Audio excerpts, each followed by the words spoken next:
Do you feel like you could use a little bit of an upgrade when it comes to your mental and emotional well-being?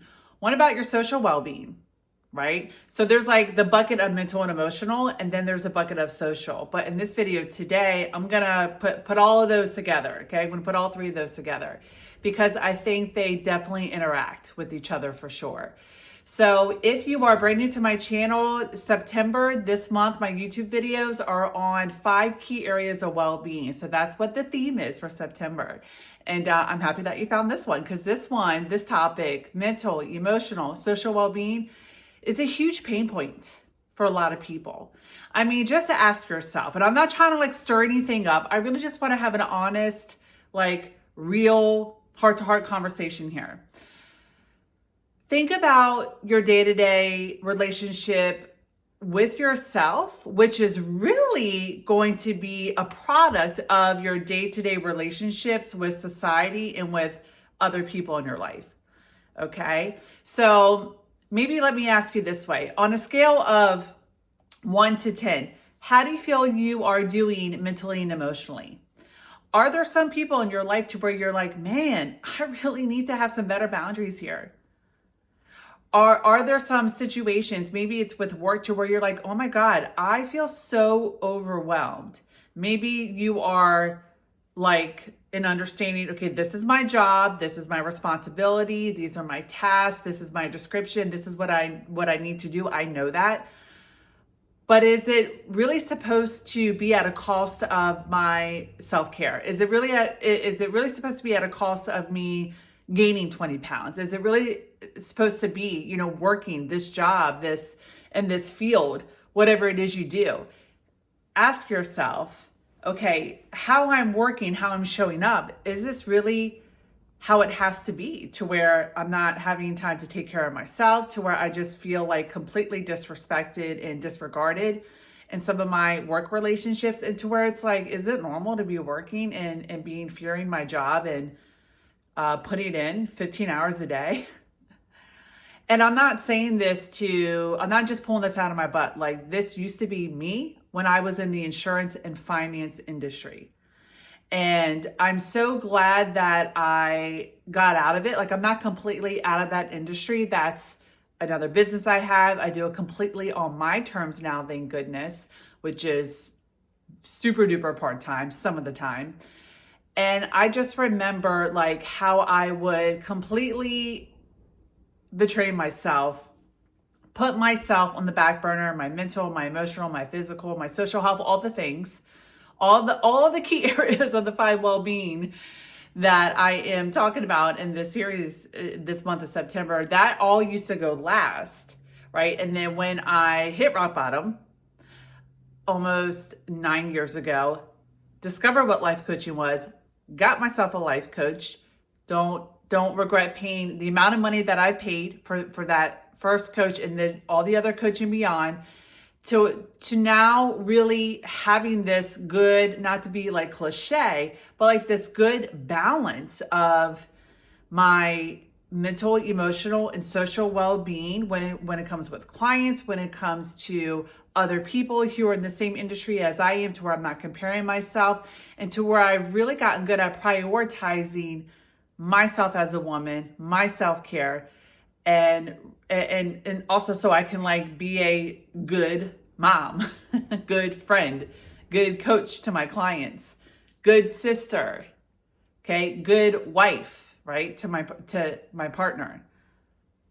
So ask yourself, the way you're showing up in certain relationships, do you need to reassess the dynamic of those? Do you need to reassess how much you are giving to this job or to your career? I don't want to just call it a job. I know I know you watching right now, you might just have like, no, this is like what I went to school for like a gazillion years, paid all this money, got this degree. Like, this is what I'm doing. And I also want to ask you and challenge you, okay, the way you're doing it, what is it costing you? If it's costing you a lot mentally, emotionally, even socially, right? Physically, all the things, right? Where do you need to kind of edit and change things up? Okay. So that's what I want to talk about in this video today. Okay. A couple of emotional, mental, and like social habits that you have, and how you can, and if they're not good, how you can replace them with some more self-loving, self-respecting, self-caring, self-honoring like habits or edits. Okay. So for example, let's start with relationships with family, because I know that this is a super hot one, super like tough one for a lot of people. Take a sip here. To where you're like, wow, mentally and emotionally, like I'm suffering. I feel like if I don't respond back to this text to my mom or to my sister or fill in the blank, whoever it is for you, my love, like they're just gonna be so passive aggressive, or they're gonna, lean into me and chew me out. And I just don't want to, I don't want to stir things up. Well, you being a people pleaser, walking on eggshells, tiptoeing, what kind of imbalance and turmoil and toxicity is that causing within you? Right? You don't want to cause these issues with these certain people in your life, but it's okay to have that toxic, chaotic, unhealthy, overwhelming, abusive relationship with you, yourself, and you within. That's okay. And I'm not trying to be a smart butt here. I just really want to be honest and challenge your thinking and your way of understanding. Okay, this is why I do what I do here. I people please here. I don't rock the boat here. I'm just like walking on eggshells here because I don't want a problem here. But then I'm challenging you, or actually asking you, inviting you, well, how is this relationship with yourself then? What's going on between your two ears here? How's that relationship? Is that feeling balanced? Is that feeling out of whack? Or does that need some attention and some care and a bit more respect there? Right? So at what cost, okay, is this people pleasing or walking on these eggshells? Like, is it worth it with certain family members? I'm going to ask you the same thing mentally and emotionally. Okay. Even socially with work. I just remember when I was working in the insurance industry, finance industry, huge, it's just like it's very masculine, male dominated. There's a lot of women in the industry now too, but it's just all about walking over people, just kind of continuing to climb the ladder, produce, sell, be at the top, get at the stage, get on the stage, get the recognition, make more money, win that trip. And it's like, those things are good. I did a lot of those things.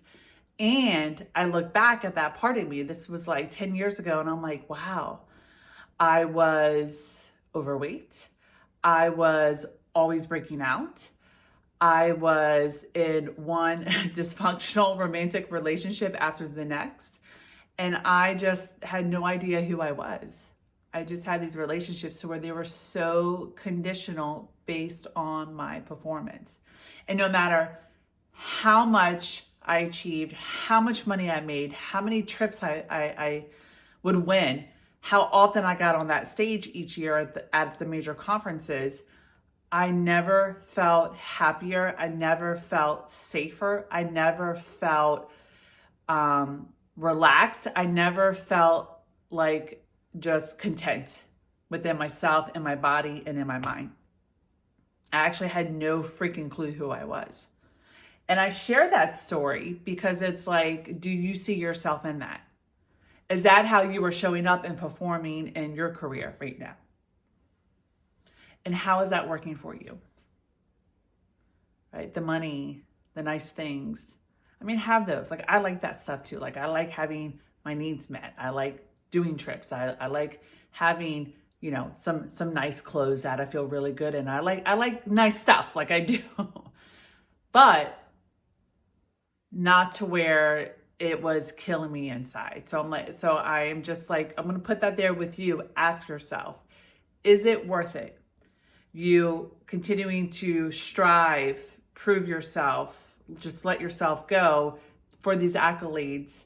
Is it something that is sustainable for you?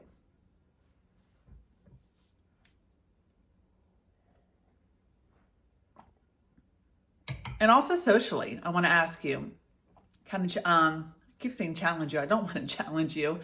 I just want to invite you to think about this. Here we go. That's probably better said. Socially, where are you showing up in certain friendships or social events, not yourself? To where you are walking in the room and you're like, okay, I got to make sure they like me. I got to make sure I fit in. I got to make sure I impress them. I'm just like speaking from personal experience. Like, I'm not trying to be harsh or mean. I'm just telling you, this was me for many years. And what is that costing you? You know, I'll share this story with you. When I had my daughter, who is almost 3 now, I joined this mom community, and I'm like, oh, this is great. You know, people that are pregnant at the same time I am, we're all going to have these kids that are the same age. We're going to hang out. And we did do a lot of that, but I was never fully myself with certain groups of the moms. I wasn't. I would hide my entrepreneurial side. I would hide my spiritual side. I would, you know, see how they're going to answer questions or what topics they're going to talk about. And then I would placate to that, where a lot of things to where I'm like, why are we even talking about this celebrity? I really don't care about the celebrity, or I really don't care about, you know, this certain things, like co-sleeping. Like, I'm like, I hear you, I get it, and I don't want to talk about it for 2 hours, because I'm definitely for, like, my baby's gonna sleep in her crib soon enough, right? So it's like I was pretending to be interested in certain things and just pretending to be someone I wasn't, because I wanted their approval, or I wanted to fit in, or I wanted to have community. And socially, that cost me a lot, like the first 2 years of motherhood. And I'm just so thankful now that when I started showing up as my true self, you know, putting my, I would say, like, really just not filter what I would say anymore, talk about things I was really interested in, how that attracted my people. And it's just 2 people. And it's like, that's amazing, because I had all these other moms I was hanging out with, really not much in common. And then when I started showing up as my true self, talking about things I wanted to talk about, like stuff outside of motherhood, because that's not the only thing I'm interested in, then my people came to me who were at the same stage in life as I was. Kids are the same age. They're, you know, career oriented too, but they also want to be present moms. Like, there's more balance there. And thank God, you know, I'm like, I probably could have had some more authentic relationships, genuine relationships with women at the same stage in my life if I were myself sooner. But, you know, if you're a mom, you know what it's like. Like, you're like, oh my God, what happened to my life after you have a baby? Right? So socially, the example I just gave there, where are you betraying yourself? Where are you people pleasing to get approval or to fit in? Where are you pretending to be someone you're not? And what is that costing you in your life? And if it's costing you a lot, like, when is enough enough? Like, how bad does it have to get? Right? So think about that. Now, I also, okay, let's transition the video. I don't want to just leave it on this. I want to talk about the things that you can start doing to make positive improvement mentally, emotionally, and socially. Okay, if you want to start feeling like really start enjoying your life, truly, in alignment, and enjoy your days, and not just wait for this vacation or wait for this raise. Like, really enjoy your life on a day to day. Like, really feel good mentally and emotionally and socially on the day to day. Okay. Number one is so socially, let me share this with you first. So before I had my daughter, I used to do things by myself all the time. I would travel by myself all the time. And even, you know, I've been with my husband for, it'll be 10 years coming up soon. but I still would do things solo because I wanted to remain strong, confident, and just very like comfortable solo, right? I didn't want to lose that part of me in relationship. And I made very sure that I was very intentional. But then when I became a mom, I'm like, okay, wow, I realized, okay, I've lost some of that. And, rightfully so. Like, you're busy when you become a mom. Things change. My daughter was home with me for the first year, and we did like part-time childcare. Okay. Still to this day, part-time. But I'm like, okay, how can I challenge myself socially to do things? And this is like a habit. Get used to and practice doing things by yourself. All right, so you're not so dependent on others, and this is how you can really just build your confidence, your sense of self, and really just become a more brave, courageous, worthwhile risk taking individual, and you can discover more of your own interests. I think it's so important to have this relationship with yourself, not just with your husband or with your best friend or with, your sister or whoever. Like, you got to know how to like stand on your own 2 feet and enjoy that and enjoy being with yourself. This is going to help you mentally, emotionally, and socially. Okay. So like I got away from that, but now I'm like, okay, now that I have more time, I have more clarity on my values, on, like living in alignment with like my values and my beliefs and my goals when it comes to parenting and work and health and all that. Okay, where now that things are better there's more of a pattern there, and they're more stable and they're good. Where can I challenge myself socially to do things more solo? This is the tip, the habit I'm sharing with you. To continue to improve and strengthen my mental and emotional well-being. So a couple of things that have come up for me is, one, I'm going to start going to my coaches, my own personal life coach who would help me from the get-go. I want to go to one of her retreats. I've never been to one of her signature retreats before. So she's having one in San Diego in October, and it was an investment. I mean, all in all, it's about like $3,500, potentially $4,000 after all expenses and everything is said and done. Flight, the ticket for the event, the hotel stay, like food and transportation, like it's an investment. But I'm like, okay, I want to do this for myself, and I want to like go, like I'm in Baltimore, Maryland. I want to go to California. I want to travel by myself. Like I want to like do all that again.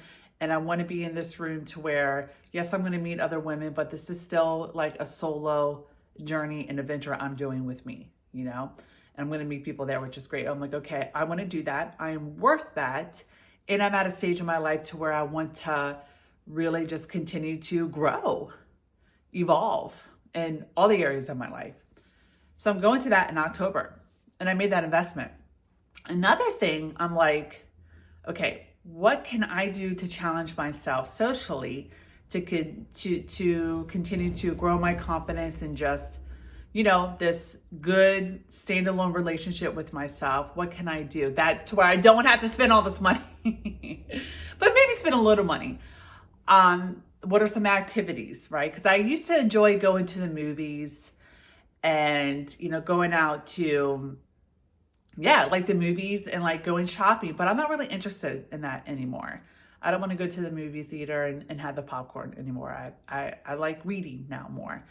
And I don't want to go to a wine bar like here, because that's something I do with a girlfriend of mine.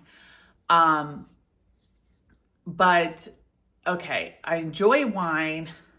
I love Italy. Since I went to Italy earlier this year, I love the wine. I love the food. I want to relive that experience. I'm probably not going to go back to Italy this year, potentially next year. But how can I relive that now and do it in a way to where it is me exploring that and having that experience solo? So there is a beautiful wine shop here, and they host these dinners to where they have a wine importer come in. You taste all their wines, but it's like a intimate evening. It's like 14 people. It's a 5-course meal. They have all the wines. They tell you about the region and the pairing, and it's like a whole thing that they do. And I was thinking, okay, like it's, it's not cheap, but the price is right. It's like $145. I'm like, all right, that's relative to what they're offering and what the experience is. That's actually right on point. I want to go by myself. I don't want to go with my sister, who's a good friend of mine, and I don't want to go with my best friend. They would love this. They would love to come with me, but I'm like, nope, I'm not going to ask them. This is something I'm going to do by myself, and for myself, because I might very well be the only single person there. But I want to do that. I want to get uncomfortable. I want to have that experience again. I want to have that experience of doing like social things solo and then like socializing with other people there. Like, I hope this makes sense, because doing something like that is going to help just improve and upgrade and up level your mental and emotional health as well. Right? Learning how to have, like, be myself there, have conversations I actually enjoy, right? So challenging myself in these ways, like that dinner, right? I'm just explaining to you, and going to this retreat, going out, like going to the bookstore that's socially by myself. There's a lot of things I do by myself, but to where it's like, normally you would do with other people, I do by myself. That does wonders for my mental and emotional health. And I share this with you because does this land? Does this sound like, wow, I need to do that too? Like, this would be good for me as well. Does any of what I shared, these ideas, interest you? Do you see how doing something like this could really help you improve your mental and emotional health? Doing these social solo experiences on your own. Yes? Let me know. Share with me in the comments. I always forget to say that. Share with me in the comments. I do want to know what you're thinking, what your thoughts are, what you're feeling. Okay? By the way, if you are brand new to me in this channel, my name is Nikki. I have a name. My name is Nikki McMillan.